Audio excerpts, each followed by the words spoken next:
오늘은 사랑을 반영하는 삶이라는 제목으로 요한일서를 계속 살펴보겠습니다.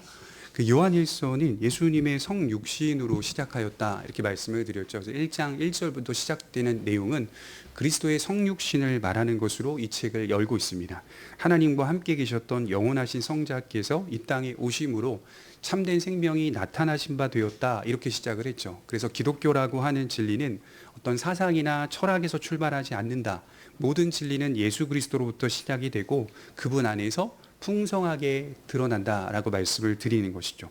그래서 요한은 예수님을 부인하는 자들은 적그리스도다 이렇게 또 이제 이후에 또 살피겠지만 그렇게 이어가고 있습니다. 그들은 다른 무엇보다도 복음의 근원이신 예수 그리스도를 공격합니다. 그러나 참된 성도는 예수 그리스도를 믿음으로 하나님의 빛 가운데 들어온 사람입니다. 우리는 지금까지 하나님은 빛이시라는 사실을 살펴보았죠. 하나님의 빛을 받은 사람은 자신의 죄를 깨닫고 예수님만을 나의 중보자 또는 대언자로 의지하며 하나님과 사귐을 누리면서 인생을 살게 됩니다. 또한 그 믿음은 입술의 고백에만 머무르지 않고 죄를 실제적으로 미워하며 하나님의 말씀에 순종하는 삶으로 나타나게 되는 것이죠. 하나님의 말씀을 지킨다는 것은 결국 어떤 문제인가 가만히 생각해 보니까 이것은 사랑의 문제다라는 사실을 배우게 되었습니다. 하나님의 말씀을 지키는 사람은 하나님을 사랑하는 사람이고 그 사랑은 우리가 먼저 하나님께 사랑받은 자라는 사실 위에서 가능한 역사다 이렇게 말씀을 드릴 수 있죠.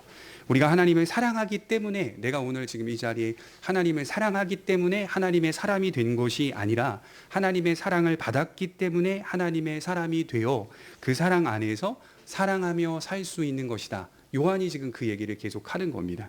오늘 말씀도 이러한 흐름의 확장이라고 볼 수가 있는데요. 7절을 시작하면서 요한은 사랑하는 자들아 이렇게 시작을 하고 있습니다. 이런 이 사랑하는 자들아라고 하는 인사는 인간과 인간끼리의 친밀한 대인관계를 의미하는 인사가 아니라 하나님의 사랑을 받고 있는 우리들이 서로 사랑하고 있다는 사실을 말해주고 있는 인사입니다. 여러분 보통은 이 요한이 살던 이 헬라 시대, 고대 시대의 편지에 보면요. 편지 가운데 사랑하는 자들아라고 하는 이 문장이 상당히 많이 나왔다고 합니다. 이 사랑하는 자들아라는 인사를 대체로 일반적으로는 이 필로스라는 단어로 사용을 했다고 해요. 그러니까 사랑의 여러 가지 유형이 있잖아요. 대표적으로는 헬라에서 사랑의 4가지 유형을 말하는데 하나는 에로스, 또 하나는 필레오, 필로스, 또 하나는 스토르게, 또 하나는 아가페 4가지의 사랑의 유형이 있는데 편지를 쓸 때에는 대부분 사랑하는 자요라는 이 단어를 쓸 때에는 필로스로 사용을 했다고 합니다. 필로스는 어떤 사랑이죠? 친구 간의 사랑, 우정, 형제 우애를 나타내는 단어입니다. 그래서 일반적으로는 헬라시대 편지의 인사 가운데 사랑이라는 단어가 나오면 거의 대부분이 필로스로 기록을 합니다. 그런데 우리가 오늘 읽고 있는 이 요한의 편지에서는 사랑하는 자들아라는 단어를 아가페로 기록을 하고 있습니다. 아가페는 필로스를 넘어서는 사랑의 유형인데 무조건적이고 헌신적인, 즉 목숨을 바치는 사랑을 의미한다고 볼 수가 있습니다. 요한이 지금 이 단어를 기록한 이유는 우리가 우리 안에서 이런 사랑을 가능하게 하는 근거가 우리끼리 그런 사랑을 할 수 있어서가 아니라 우리를 위하여 죽으신 예수님의 사랑이 먼저 있기 때문이라는 사실을 의도하고 있기 때문입니다. 이런 인식의 출발이 먼저 받은 사랑이라는 사실, 그리고 여전히 내가 지금 받고 있는 아가페적인 사랑의 은혜가 있기 때문에 우리는 지금 오늘도 서로를 사랑할 수가 있고 사랑하도록 부름을 받고 있다라는 사실을 의도하는 겁니다. 그게 아니고서는 우리가 서로 우리의 힘이나 인격으로 또는 우리의 도덕성으로 사랑해야 한다라고 정의해버리면 우리가 보이는 사랑은, 우리가 나타내는 사랑은 하나님의 사랑을 본받아 나타내는 사랑이 될 수가 없습니다. 우리끼리의 사랑은 하나님의 사랑을 본받아 나타내는 사랑이 될 수가 없습니다.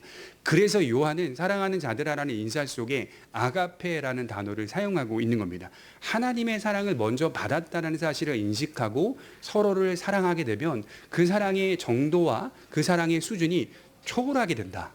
인간적 사랑을 초월하여 나타내는 사랑을 드러내는 것이다. 이렇게 말씀을 드리는 것이죠. 이런 과분한 사랑과 은혜가 우리에게 있다는 사실을 먼저 인식하지 않고서는 사랑이 담긴 순종이 나오지 않습니다. 왜냐하면 신자는 항상 빛이신 하나님의 사랑에 지금도 영향을 받고 있기 때문입니다. 그의 안에 있다고 하는 것은 그가 우리에게 여전히 빛을 비추고 계신다는 의미이기에 우리는 그의 빛을 따라 살아갈 수밖에 없다는 것이죠. 그래서요, 요한일서를 돌아가셔서 1장부터 쭉 읽어보십시오. 천천히. 이 맥락을 놓치지 않으면서 읽으셔야 됩니다. 이런 먼저 된 인식, 하나님의 은혜와 사랑을 받고 있다라고 하는, 내가 어떤 포지션에 있다, 빛 가운데 있다라고 하는, 빛의 영향을 받고 있는 포지션에서 나의 모든 실천적 순종이 나타나고 있다라고 하는 사실을 기억하면서 요한일서를 정독하면 나름대로 굉장히 깊은 의미를 깨달을 수가 있습니다. 첫 번째로 살펴볼 것은 옛 계명과 새 계명의 연속성입니다. 7절에 보시면 사랑하는 자들아 내가 새 계명을 너희에게 쓰는 것이 아니라 너희가 처음부터 가진 옛 계명이니 이 옛 계명은 너희가 들은 바 말씀이거니와 다시 내가 너희에게 새 계명을 쓰노니 그에게와 너희에게도 참된 것이라 이는 어둠이 지나가고 참빛이 벌써 비침이니라. 이상하죠, 문장이. 이게 앞뒤가 안 맞아요. 언어 유희입니다. 내가 지금 너희에게 쓰는 이 계명, 이 말씀은 새로운 계명이 아니라 사실은 처음부터 너희에게 주어진 옛 계명이다. 나는 지금 옛 계명을 쓰고 있어. 이렇게 말한 뒤에 8절에 또 뭐라고 말하냐면 나는 새 계명을 또 쓰노니 이렇게 또 표현을 하고 있다는 거죠. 그러니까 굉장히 모순적인 것처럼 보이지만 지금 요한이 의도하고 있는 말씀을 따라가 보면 이게 어떤 의미이냐면 내가 지금 쓰고 있는 말씀은 새 계명이 아니라 옛 계명이요 옛 계명은 새 계명을 통하여 더 온전해진다 라고 하는 사실을 의도하고 있는 겁니다. 쉽게 말해 우리가 지금 배우는 하나님의 모든 말씀은 사실상 이미 오래전에 이미 주어진 말씀이라는 뜻입니다. 구약과 신약의 말씀은 전혀 다른 또 상충되는 의미가 아니라는 뜻이 되는 것이죠. 서로의 말씀들이 통일성이 있고 연속되어진다라는 사실을 요한이 강조하고 있는 겁니다. 그래서 복음이라고 하는 게 뭐냐? 그러니까 우리가 복음을 들었어요. 이게 이제 신약에서 출발한 복음이 아니라 복음은 이미 구약 시대부터 오래전부터 하나님께서 계획하시고 작정하신 그 말씀이었다라고 하는 사실을 들여다볼 수가 있는 것이죠. 그리고 그 하나님의 약속과 그 말씀들이 역사 속에 온전히 차분히 이루어져 왔다라고 하는 사실. 그래서 이 복음은 역사적 사실이며 역사적 내용이다라고 하는 것을 증거하는 겁니다. 그리고 지금 우리는 예수님으로 말미암아 성취된 새 계명이라고 하는 것에 조명을 받으며 옛 계명을 들여다보고 있는 현실이다 이 말씀을 하는 것이죠. 그래서 초대교회 이단들 가운데 구약 말씀과 신약의 말씀이 서로 다르다라고 주장하는 이단들이 있었습니다. 구약의 하나님과 신약의 하나님도 서로 다른 분이다라고 주장하는 이단들이 여럿 있었습니다. 그런데 오늘 요한식대로 말하자면 옛 계명과 새 계명은 서로 통일되어 있고 연속이 되며 더 온전해졌다라고 말씀을 하는 것이죠. 우리가 듣고 있는 이 말씀은 새로운 것이 아니라 본래 알고 있었던 친숙한 그 계명을 예수께서 몸소 성취하셨고 새 계명을 가르쳐 주셨다는 말씀을 하는 겁니다. 여러분 우선 이 계명이라는 단어를 모세가 받은 율법으로 이해해 볼 때 결국 모세의 율법이 가리키는 것은 뭘까요? 여러분 그 율법은 상당히 많잖아요. 조항이 좁게 보면 10개명이고 넓게 보면 620개 정도가 된다라고 하는데 이 모세의 율법이 향하는 하나의 주제가 있습니다. 결국 모세의 율법은 사랑을 가르치기 위함입니다. 율법이 향하는 곳은 사랑입니다.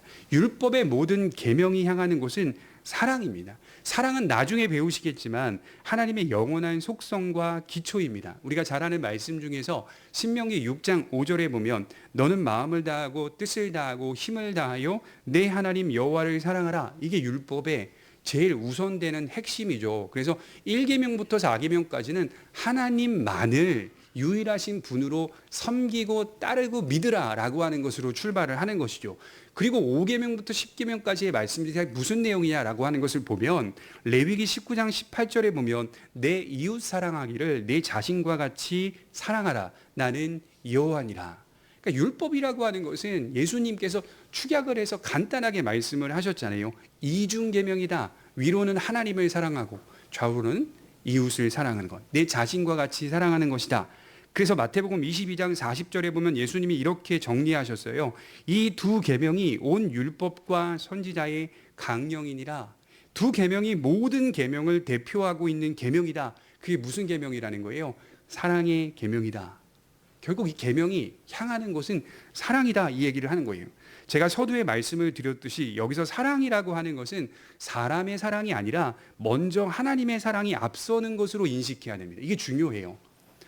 그러니까 사랑하라 하면 먼저 우리는 우리끼리의 사랑을 바로 생각을 하는데요. 요한이 이 편지를 쓸 때 인식하는 것은 먼저 하나님의 사랑이 너희보다 너희가 나타내는 사랑보다 앞서고 있다라고 하는 사실을 인식하라. 왜냐하면 우리가 사랑의 계명을 실천하는 것으로 의를 얻기에는 충분하지 못하기 때문입니다. 이게 중요해요. 그러니까 저와 여러분들이 아무리 훌륭한 사랑을, 그러니까 도덕적 사랑을 다른 사람에게, 이타적 사랑을 다른 사람들에게 보인다 하더라도 의를 얻기에는 충분하지가 못해요. 결국은 인간의 삶은 의와 직결되어 있는 문제이기 때문에 우리가 하나님께 용납하심을 얻고 하나님의 나라에 들어가려면 의로운 존재가 되어야 되잖아요. 의를 얻기에는 우리가 우리 스스로 인위적으로 나타내는 사랑으로는 불가능한 겁니다. 불충분하기 때문에 이게 가능하려면 먼저 하나님의 과분한 은혜와 사랑이 내게 있다라는 사실을 인식함으로 사랑을 실천해야 되는 거죠. 그래야 하나님의 의 안에서 의를 충족하며 하나님의 사랑을 나타낼 수 있다라고 하는 사실을 말씀을 하는 겁니다. 사랑하라는 말씀이 우리에게 주어졌다고 해서 사랑함으로 우리가 의를 얻지 못합니다. 우리가 나타내는 사랑에는 뭐가 있냐면 흠이 있습니다. 흠, 부족함이라고 하는 것이 있고 연약함이라고 하는 것이 있기 때문에 온전함이라고 하는 것이 존재하지 않기 때문에 신자가 나타내는 사랑은 본질적으로 어떤 사랑이냐면 반영하는 사랑입니다. 반영하는 사랑. 그러니까 저와 여러분들이 거듭난 신자를 말하는 거예요. 예수를 진심으로 믿고 회개하여 그의 뜻대로 사는 신자들이 나타내 보이는 사랑은 우리가 이런 능력받아 능력으로 나타내는 사랑이 아니라 하나님의 빛을 받아서 그 빛을 반영하고 있는 사랑일 뿐이다. 그 이야기를 지금 하고 있는 것이죠. 그래서 우리가 만들어내는 사랑 결코 아니다. 하나님께서 주시는 사랑을 자연스럽게 열매 맺는 것뿐이다라고 하는 겁니다. 여러분 화창한 날에 맑은 호수 같은 곳을 가보시면요. 하늘이 두 개입니다. 윗궁창과 아랫궁창을 보게 되는데요. 뭐 예를 들자면 양평 같은 데 가다 보면 그 두물머리 들어가기 전에 이제 다리를 건너게 되는데요. 좌우로 강이 있어요. 근데 맑은 날에는 그 강을 보면요. 너무 아름답습니다. 얼마나 아름답냐면 윗궁창과 아랫궁창이 다 보입니다. 이게 무슨 말이냐면 위에 하늘의 모습을 아래가 품고 있어요. 누가 품고 있는 거죠?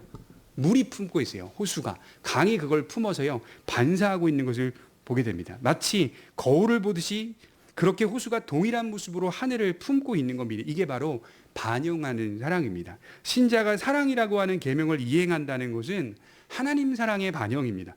그가 우리에게 베푸신 은혜와 사랑과 진리를 품고 반사하는 차원으로서 사랑의 계명을 실천하고 있는 것이죠. 그래야 우리가 나타내는 사랑의 실천이 예수 그리스도를 믿는 믿음 안에서 의롭다 여김을 받는 것입니다. 제가 어릴 적에요.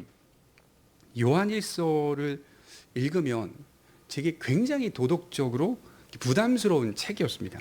지식이나 감정, 의지를 다 쏟아부어서 내 힘만으로 나타내 보여야 하는 도덕적인 책으로 읽었던 시절이 있습니다. 그런데 지금은 마땅히 신자가 수고해야 할 책임이 사랑이 맞지만 그것은 생명 안에서 누리고 있는 또 빛의 영향을 받고 있는 토대에서 나타내는 사랑의 실천이라는 점을 알게 되니까 하나님의 은혜가 더 크게 느껴지면서 순종이라고 하는 것이 그저 막막하고 불가능하며 무거운 짐이 아니라는 것을 깨닫게 되었습니다.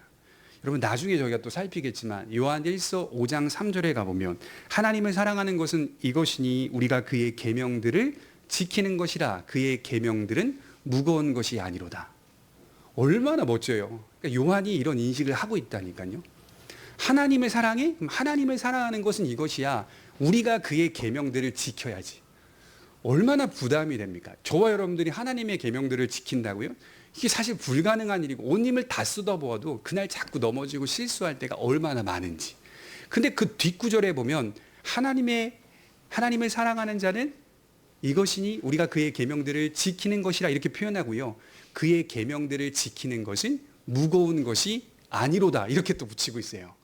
그건 무거운 거라고요. 제가 제 눈으로 봤을 때에는 인간적인 능력과 수고로 봤을 때는 너무 무거운 거예요. 계명을 지키는 건. 그런데 요한은 우리의 시선을 우리에게서 출발하지 않아요. 인간의 노력에서 지킨다는 것으로 출발하지 않고 사랑의 실천은 노력에서 시작되는 게 아니라 은혜에서 시작됩니다. 저와 여러분들이 누군가를 사랑하고 누군가에게 하나님 사랑의 실천을 보일 때 꼭 기억하세요.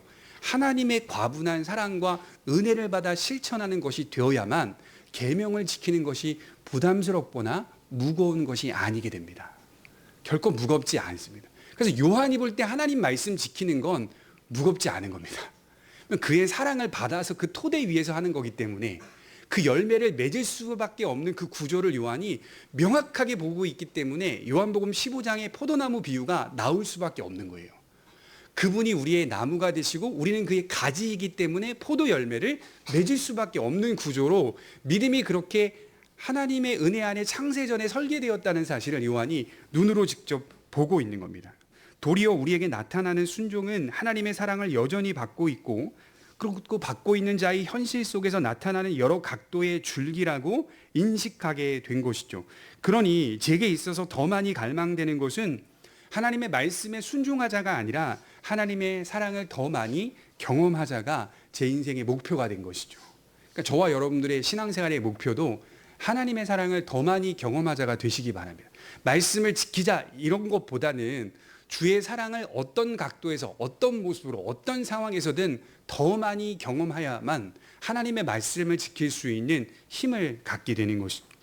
요한일서 6절에 가보면 또 사랑은 이것이니 우리가 그 계명을 따라 행하는 것이요 계명은 이것이니 너희가 처음부터 들은 바와 같이 그 가운데서 행하라 하심이라. 여러분, 사랑은요 계명을 따라 행하래요. 너희가 하나님을 사랑하는가? 그리고 그 사랑을 너희가 소유하고 있다면 왜 너희의 삶에 계명을 따라 행하는 모습이 없느냐?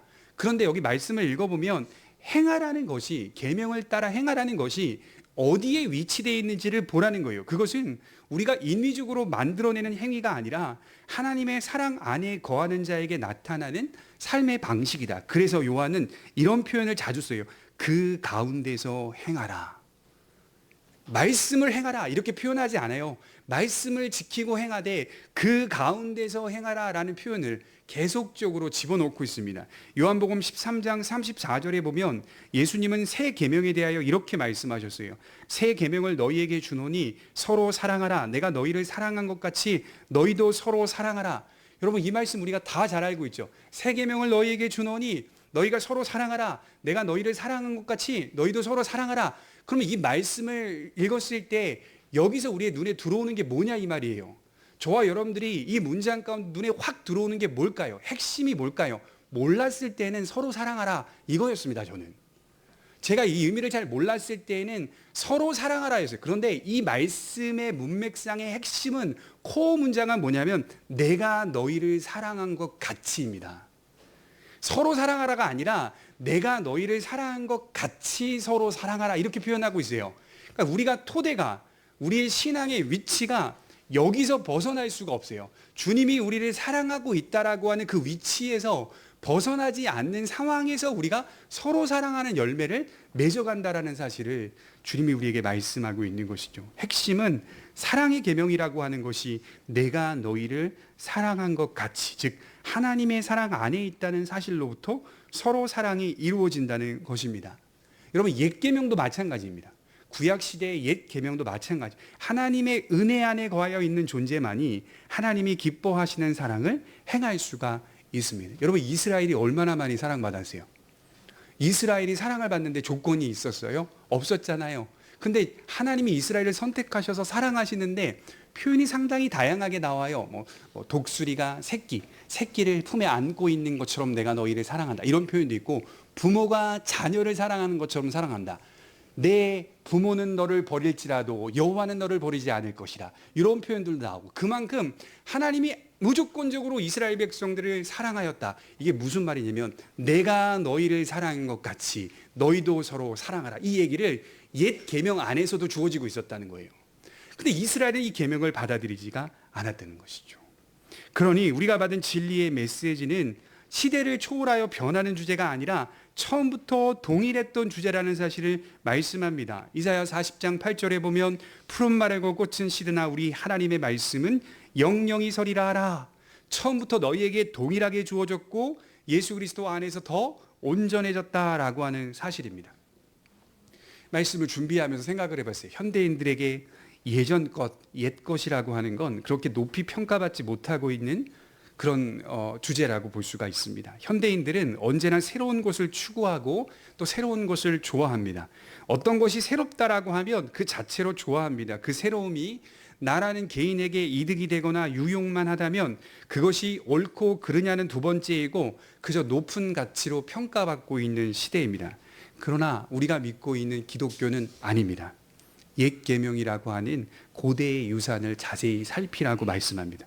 처음 하나님께서 세상에 주셨던 진리, 그 말씀이 오늘 우리 시대에도 동일하게 주어져 있다는 사실, 아니 더 깊이 확장되고 있다는 사실을 바르게 이해하라는 겁니다. 그래서 그리스도인은 옛것, 곧 처음부터 전해진 것을 굳게 지키는 사람들입니다.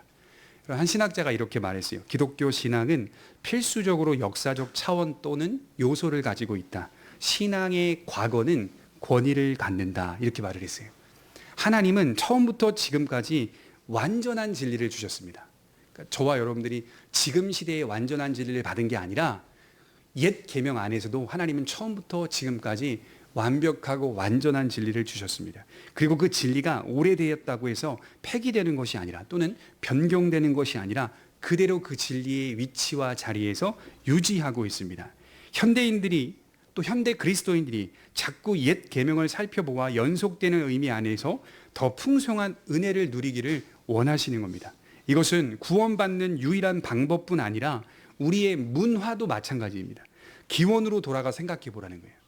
너희가 정말 성경을 하나님의 말씀으로 믿고 있는 사람이라면 기원으로 돌아가서 생각해 봐라. 하나님이 처음 세상을 사랑하시며 창조하셨을 때 의도하셨던 세상의 모습을 예나 지금이나 동일한 기준 속에서 회복해 가야 한다는 겁니다. 시대가 변한다고 해서 그리스도인들의 가치관이나 에이 시대가 얼마나 발전했는데 그런 생각, 그런 가치관, 그거 진부한 거야. 그게 아니라는 거예요. 성경은 처음 창조하셨을 때 하나님이 의도하셨던 그 원리, 그 의미, 그 진리대로 현대 그리스도인들은 그렇게 믿고 붙잡고 살아가야 되는 거예요. 그리스도인들의 가치관, 문화관, 경제관이 변해서는 안 된다라고 하는 사실입니다. 결국 옛 계명과 새 계명은 서로 다른 계명이 아니라 하나님의 변함없는 사랑이 예수 안에서 더 선명하고 풍성하게 드러난 하나의 계명이라는 뜻입니다. 그러므로 참된 그리스도인들은 새로운 진리를 찾는 사람이 아니라 처음부터 주어진 진리를 그리스도의 빛 아래에서 더 깊이 이해하며 살아가는 사람이라는 사실이죠. 그래서 8절 하반절에 보면 이는 어두움이 지나가고 참 빛이 벌써 비침이니라. 무슨 뜻이냐면 기독교는 선언이 아니라 오늘 현실에 계속되는 실제적인 역사다, 그 얘기를 하는 거예요. 빛을 받았는가? 참빛이 벌써 비추어졌다는 사실을 내가 깨닫고 그 믿음 아래 서 있는가? 그러면 선언을 하는 게 아니라 그 빛의 역사 속에 실제적으로 걸어가라, 그 이야기를 하고 있는 겁니다. 두 번째로 살펴볼 것은 새 계명은 신자의 삶에서 반드시 구현됩니다. 우리 9절을 한번 볼까요? 9절입니다. 빛 가운데 있다 하면서 그 형제를 미워하는 자는 지금까지 어두움에 있는 자요. 신자가 구현해야 한다라는 말보다는 신자의 삶에서 반드시 구현될 수밖에 없는 신앙이라는 표현이 훨씬 더 성경적입니다. 왜냐하면 우리가 믿는 믿음과 그 내용이 우리 삶에서 실제적으로 나타나게 되기 때문입니다. 그래서 우리의 노력보다 하나님의 사랑이 먼저 앞서서 우리의 존재를 빛으로 비추고 계신다면 우리를 바꾸신다는 의미인데, 우리로 하여금 믿는 바 진리가 교리적 차원에서만 머무는 게 아니라 역사적으로 실지하는 진리로 이끌어 가신다는 뜻이겠죠. 그래서 우리 그리스도인들은 막연한 이상주의자가 아닙니다. 그리스도인의 신앙은 이상을 향하여 나아가지만 우리 자신의 현실 가운데 열매 맺을 수 있는 실제적인 능력이라고 믿습니다. 오늘 요한이 비판하고 있는 대상은 교회 안에 있어요. 그러니까 교회 밖에 있는 사람 지금 비판하는 게 아니에요. 교회 안에 있으나 신자라고 불리기는 한 실상은 어둠인 사람들을 비판하고 있습니다. 그 어둠인 사람들의 특징이 뭐가 나오죠? 9절에 보면 나 빛 가운데 있어, 이걸 당당하게 밝혀요. 그런데 요한이 볼 때 어둠에 있는 사람입니다. 내가 빛 가운데 있어 라고 늘 교회 안에서 사람들에게 얘기합니다. 나도 거듭났어, 성령이 나에게 믿음 주셨어 라고 말할 뿐 전혀 빛 가운데 있는 모습이 아닙니다. 그래서 요한은 상정하고 있어요. 어떻게? 어둠이다, 참이 아니라 거짓이다, 이들의 본질은 참이 아니라 거짓이다. 이런 신자들이 요한이 편지를 쓰고 있었던 초대교회 안에 많았다는 것을 짐작할 수가 있습니다. 지금 문맥상 교회 공동체 안에 서로를 미워하고 있는 분위기가 형성되어 있습니다. 비록 온전할 수는 없지만 그럼에도 불구하고 하나님의 사랑을 받은 자라는 사실을 진심으로 믿고 있는 사람이라면 함께 신앙을 고백하는 형제와 자매를 지속적으로 상습적으로 미워할 수는 없는 겁니다. 가만히 제가 연구해 보니까 지금 교회 안에 미움이라는 감정이 들어와 있는 거거든요. 미움이 다른 사람들 지금 미워하고 있다라는 분위기를 이야기하고 있는 거거든요. 이 미움이라는 감정의 성격은 어땠을까? 여러분, 미움도요, 다 정도가 다 다릅니다. 미움의 감정이 딱 하나만 있는 것이 아니라 그 미움이 나타내는 정도가 달라요. 지금 교회 안에 존재하는 사랑 없음, 나아가 누군가를 미워하는 분위기는 마태복음 24장 9절에 극도의 살인 감정을 동반하는 미움이 아니었습니다. 지금 교회 안에 존재하는 이 미움이라는 감정의 성격은 부드러운, 그러면서도 교활한 모습으로 나타나고 있었던 겁니다. 하나님의 빛은 어두움을 드러내기 때문에 그 상태로 만족할 수 없게 하십니다. 여러분, 미워하신 적 있으시죠? 저도 마찬가지로 미워하는 감정이 있었던 적이 참 많습니다. 근데 뭐가 걸리냐면 미움의 감정이 잘 떨어지지는 않는데 그럼에도 불구하고 하나님을 섬기는데 막힘이 되더라는 거예요. 양심이 자꾸 걸리더라는 거예요. 미움이라는 감정을 내 능력으로 벗어날 수는 없지만 뭐가 자꾸 내 안에 작동을 하냐면 하나님의 은혜가 있다라는 사실이 내 양심을 건드립니다. 밤마다 그 양심이 나에게 고소합니다. 그런 마음을 가지고 그런 마음을 붙잡고 하나님을 섬기는 것이 되느냐라고 하는 사실을 내게 호소한다는 말이에요. 그러니 우리 안에서 하나님을 섬기는 데 있어 이 미움이라는 감정이 굉장히 위험하다라고 하는 사실을 알게 되고 또 빛의 영역 가운데 있으면 반드시 어떤 식으로든 어두움을 드러내십니다. 내 안에 있는 어두움을 드러내게 하십니다. 그 상태로 만족할 수 없게 하시는 거죠. 우리의 이런 모습을 반드시 바꾸신다는 것을 가르치는 것이죠. 그러면 왜 이 미움이라고 하는 감정이 교회 안에 존재할까요? 이기심 때문입니다. 이기심. 자기가 모든 것의 중심이 되려 하기 때문입니다.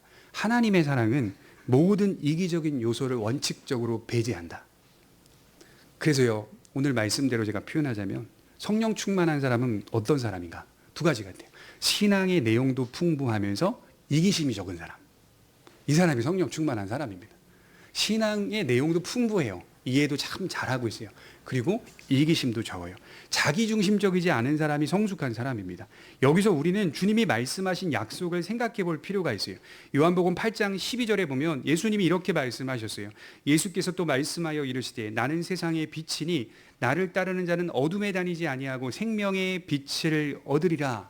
예수님 따르는 사람은 이제는 어둠에 다니지 않을 것이라고 약속합니다. 요한복음 12장 46절에 나는 빛으로 세상에 왔나니 무릇 나를 믿는 자로 어둠에 거하지 않게 하려 함이로라. 진짜 요한이 대단한 게 뭐냐면 자꾸 흑과 백이라고 하는 대비를 사용해요. 자꾸 빛과 어둠의 대비.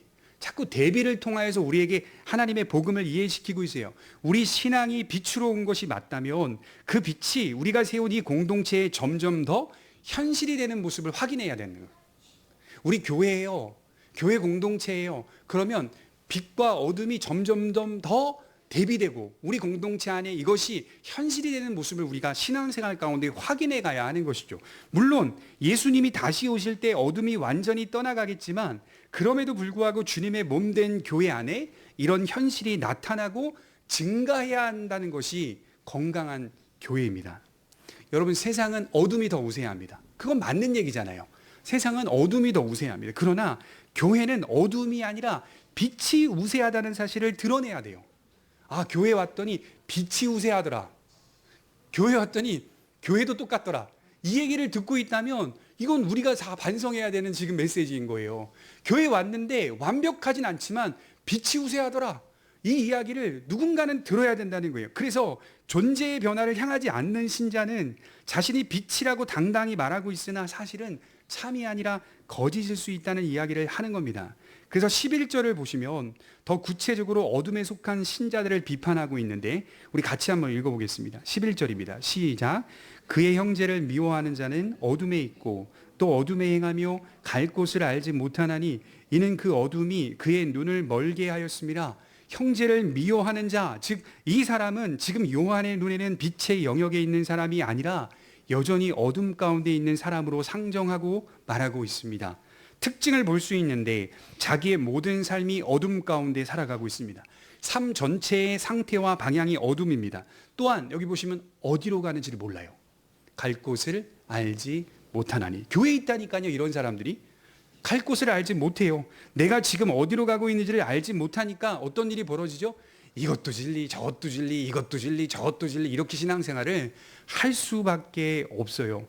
기독교의 방향을 그리스도 안에서 뚜렷하게 보지 못하고 있습니다. 야, 기독교가 뭐야? 여러분 20년 신앙생활 했는데 아직도 기독교가 뭐야? 이렇게 말하면 어떡해요? 기독교는 우리 삶을 뚜렷하게 보여준다니까요. 무엇을 믿어야 하고 어떻게 살아야 하는지를 기독교는 우리에게, 우리가 성경을 다 알 필요는 없잖아요. 그런데 기독교를 진짜 믿고 있다면 예수가 누구신지, 예수 안에서 살아가는 삶인지 선명하게 보셔야 돼요. 선명하게. 그런데 어둠에 거해 있는 사람들은 이것을 볼 눈이 없습니다. 자신의 모든 삶이 어두움 가운데 있기 때문입니다. 이런 사람들은 기독교 신앙을 단지 어떻게 이해하고 있냐면 자기의 마음을 다스리는 항해일 뿐이다 라고 생각을 합니다. 기독교는 나에게 어떤 진리인가? 나의 마음만을 여러 각도로 들여다보게 하는 기독교다. 이렇게 생각을 하고 믿음 생활해요. 나를 찾으라, 나를 발견하라, 나를 위로하라, 나를 평가하라, 나를 만족시키라. 이게 기독교라는 거예요. 이런 사람들에게는. 다 무슨 의미를 얘기하는 겁니까? 기독교가 예수 안에 담긴 연합을 꿈꾸는 것이 아니라, 예수님을 믿어서 그의 안에서 사귐을 갖는 관계로 형성되어 있는 것이 아니라, 그는 자꾸 교회에 와서 자기를 발견하려고 해요. 이게 영혼의 자신을 발견한다는 얘기가 아니라 심리학적 자기의 만족을 하려고 하는 거예요. 자기 마음의 만족을 누리려고 하고, 자기를 위로하려고 하고, 나를 좀 찾으려고 하고, 그 중심에 예수님이 있는 것이 아니라 내가 있을 뿐입니다. 오늘날 식으로 표현해 보면 심리학에 물든 기독교가 돼버린 겁니다. 여러분, 기독교는요, 심리학이 아닙니다. 영혼을 만지시고 회개하게 하시며 참된 생명을 주시고 그리스도와 연합하여 하나님과 실제적인 교제를 누리게 합니다. 우리의 인격을 변화시키고 과거를 돌아보게 하잖아요. 자꾸. 지금도 은혜를 받고 큰 은혜를 누리며 살아가는데 하나님께 용서를 받았는데도 불구하고 이전에 하나님 앞에 지었던 죄악들이 그게 떨쳐집니까? 아니에요. 그 기독교에 대한 이해를 잘못하고 있는 거예요. 지금도 어린 시절부터 지금까지 살아오면서 하나님 앞에 작게는 크게는 범죄했던 것이 주마등처럼 기억에 남아있다니까요. 그건 강박이 아니라 하나님이 저를 바꾸어 가시는 과정이라니까요. 성화시켜가는 과정이라고요. 그걸 놓을 수가 없어요. 그렇다고 내가 하나님께 용서를 받지 못했는가? 아니에요. 하나님이 저를 용서하셨다는 사실을 분명하게 믿어요. 그런데 제 마음에 뭐가 있냐면 내가 예전에 그 사람 만나면 용서를 구해야겠다. 이 마음이 있다니까요. 다시 제가 살면서 그런 사람 만나면, 그 사람 만나면, 제 과거에 있었던 그 사람 만나면 작게나 크게나 용서를 구해야겠다. 이 마음을 가지고 살게 한다고요. 그래서 그 안에서 우리가 믿음의 성화를 이루어가는 과정을 밟아가게 하시는 실제적인 진리다라고 말씀을 드리는 겁니다. 그의 말씀 안에서 역사의 시작과 과정과 종말을 들여다보게 하시고 또 대답해 주시고 사모하게 하시고 주의 재림을 바라보며 그에 맞는 삶을 살게 만드는 것이 기독교 진리입니다. 11절 하반절에 보시면 요한은 그 어두움이 그의 눈을 멀게 하였다라고 판단합니다. 결국 어둠으로 인하여 어떤 일이 벌어지냐면 실명 상태가 되었다는 뜻이죠. 이게 무서운 말씀입니다. 교회 밖에 있는 사람들을 향하여 말한다면 저는 그냥 넘어갈 수 있다고 봐요. 그런데 교회 안에 존재하는 신자라고 한다면 굉장히 무서운 경고 아니겠습니까? 이사야서 6장 10절에 보면 이 백성의 마음을 둔하게 하며 그들의 귀가 막히고 그들의 눈이 감기게 하라.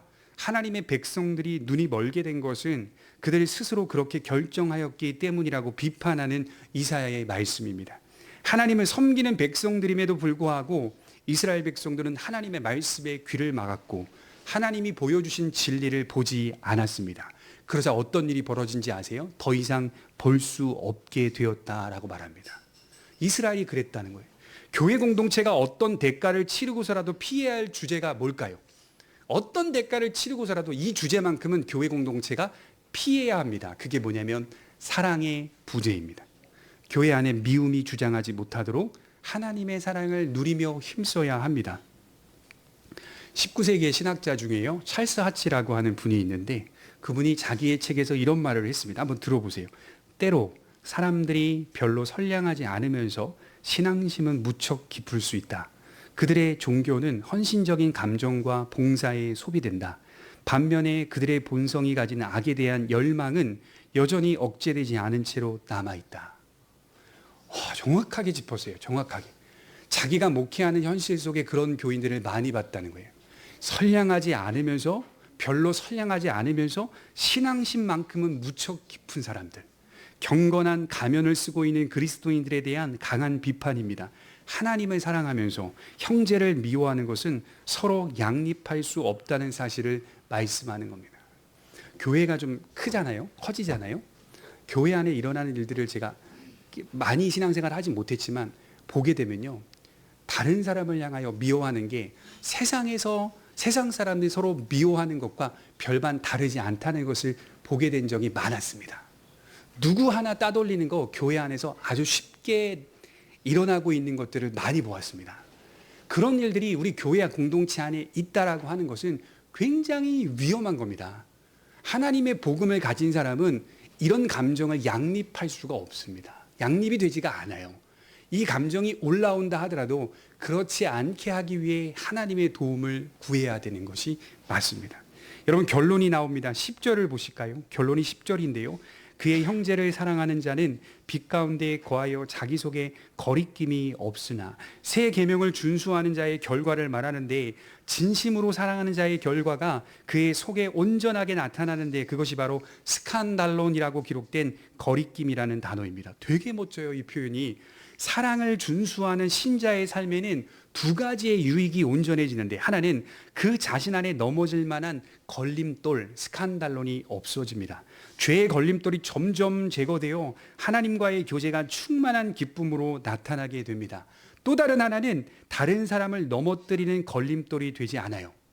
사랑이 충만한 사람은 다른 사람을 넘어뜨리지 않아요. 도리어 형제를 믿음으로 세웁니다. 우리가 다 이런 신자가 돼야 합니다. 그러면 성도가 진심으로 다른 이를 사랑한다는 것이 어떤 의미일까? 그럼 또 이제 목사가 사랑하셔야 합니다 라고 하면 우리 인간은 단순하기 때문에 극단적으로 생각하여 무차별적인 관용, 또 무차별적인 호의, 무차별적인 지지를 말하는 것일까? 아닙니다. 요한은 그걸 얘기하는 게 아니에요. 스칸달론이라는 단어가 신약 성경에서 예수님에게 쓰인다는 것 아십니까? 로마서 9장 33절에 보면 기록된 바, 보라 내가 걸림돌과 거치는 바위를 시온에 두노니 그를 믿는 자는 부끄러움을 당하지 아니하리라 함과 같으니라. 예수님이 걸림돌이 되신다는 말인데, 믿는 자에게는 반석이지만 믿지 않는 자에게는 걸려 넘어지는 돌이라는 의미입니다. 이게 바로 십자가의 방식을 뜻합니다. 사랑이 충만한 성도는 십자가의 방식을 자기의 삶에 수용합니다. 무슨 뜻이죠? 사랑하더라도 표준이 있다는 겁니다. 십자가의 사랑으로 다른 이를 사랑합니다. 그러니 막연한 관용이나 무차별적인 지지로 사랑하는 것이 아니라 그 신자 안에 뭐가 있는가? 교훈이 있습니다. 교훈. 그를 올바른 길로 세워주고자 하는 교훈이 있다는 거예요. 사도 요한의 별명이 뭔지 아세요? 사도 요한의 별명이 뭐죠? 사랑의 사도입니다. 12제자 가운데 유독 사도 요한에게만 붙여진 별명이 사랑의 사도예요. 사랑이 많기 때문이기도 하고, 요한이 쓴 요한서신에 사랑이라는 단어를 많이 쓰기 때문에 그렇게 불린 것이죠. 그런데 여러분, 요한서신을 읽어보면 요한이 가르치는 내용을 들여다보면 너무 셉니다. 오늘 말씀만 보더라도 굉장히 세게 나가고 있어요. 교훈이 있다는 말입니다. 옳고 그름이 있다는 사실을 요한이 말해주고 있어요. 기독교 사랑은 모든 것을 품을 수 있을 만큼 넉넉하지만 표준을 제시해 주어야 돼요. 그래야 그 사람이 바른 길로 걸어갈 수가 있습니다. 여러분, 저희 교회 안에 예를 들자면 동성애자가 들어왔다고 한번 생각해 보십시오. 그 사람을 미워할 수는 없지만 동성애는 죄입니다. 죄 자체는 성경에서 혐오하는 겁니다. 죄는 미워하고 죄는 혐오해야 맞죠. 그 사람에게 올바른 길을 제시하기 위해서는 교회는 교훈을 줘야 됩니다. 기다려주는 것도 필요하지만 마냥 기다려줄 수가 없고, 그것이 죄라는 사실을 그 사람에게 온전하게 알려줘야 됩니다. 그 교훈을 통하여 그 사람이 사랑을 적용하게 됩니다. 이게 사랑이구나. 당장엔 받아들이기가 어려울 수 있어요. 그 사람에게는 충돌이 될 수 있어요. 그러나 시간이 지남에 따라 성령께서 그 사람의 마음을 어떻게 바꾸어 가시는지를 보셔야 돼요. 돌아온 사람들의 책을 제가 읽어보니까요, 처음에 그렇게 듣기 싫었다는 거예요. 교회 안에서 시간이 지나면서 그렇게 말해줬던 사람들에 대해 감사가 흘러나오더라는 거예요. 그리고 그게 진정한 사랑이라는 사실을 알았다는 거예요. 그래서 신자는 표준이 있어야 된다. 그 얘기를 하더라고요. 표준이 없는 신자는 사랑하는 게 아니다. 그 얘기를 하면서 제가 깊이 좀 깨닫게 되었습니다. 그러니까 우리가 이 표준이 제시되어야만 내가 예수님을 반석으로 믿고 있는지 아니면 예수님을 나의 걸림돌로 믿고 있는지가 확인이 되는 겁니다. 우리 모두가 하나님의 사랑에서 거리낌이 없는 신자가 되어서 죄를 점점 제거하고 자신도 넘어지지 않고 다른 이도 사랑으로 믿음을 세워주는 하나님의 사랑을 반영하는 능력 있는 신자가 되시기를 주님의 이름으로 축원합니다. 기도하겠습니다.